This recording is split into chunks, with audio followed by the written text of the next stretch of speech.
Okay, so what we have here is a likely 1973 or later Dino 246.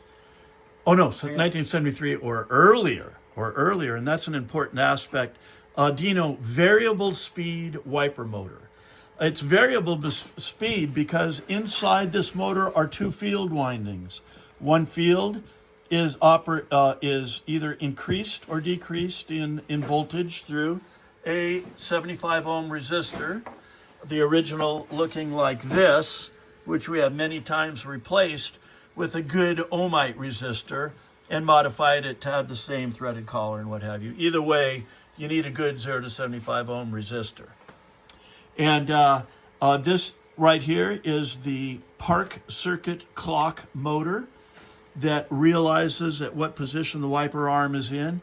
And here we have the several different inputs to the motor.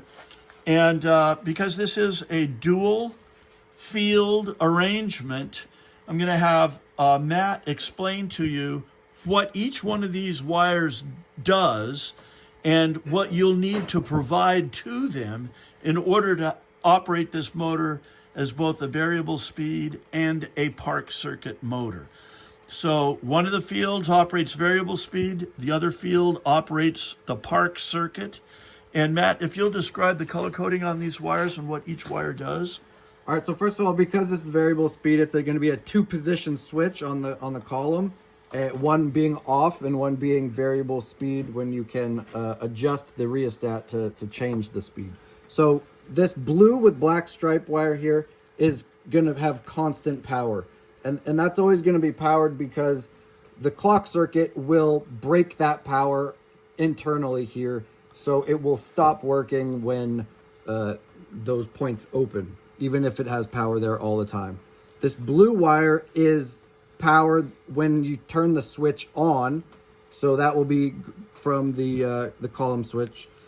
And blue, white with blue stripe here, that is going to be grounded in the Park circuit. And that will only be grounded in the Park circuit.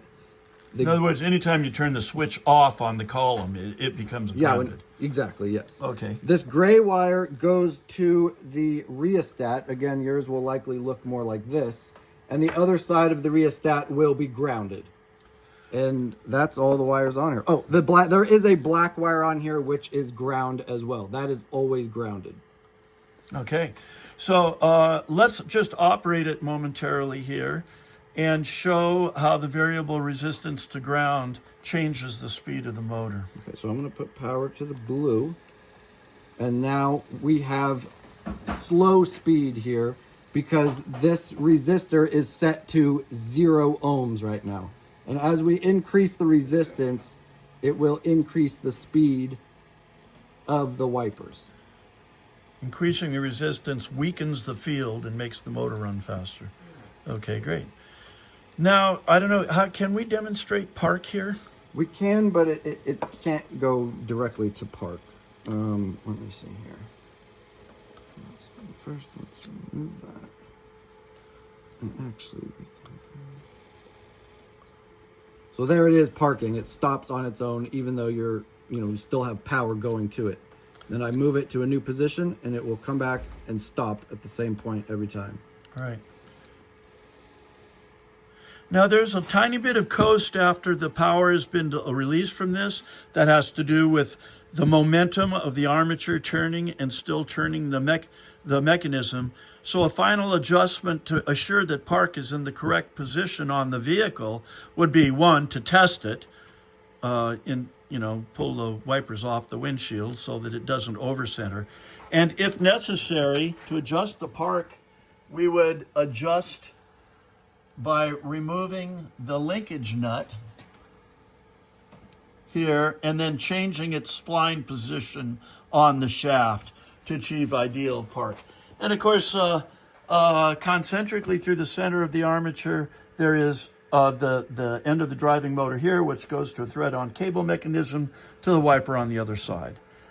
Okay, I think that pretty much covers. Oh, I wanted to mention that this particular frame here, before somebody had it nicely zinc plated here, we think this might have been a factory defect, the way that this was spot welded to this giant hose clamp frame here because we had to change the position of the of this auxiliary gear motor to this bracket assembly because for years it was driving non-concentrically.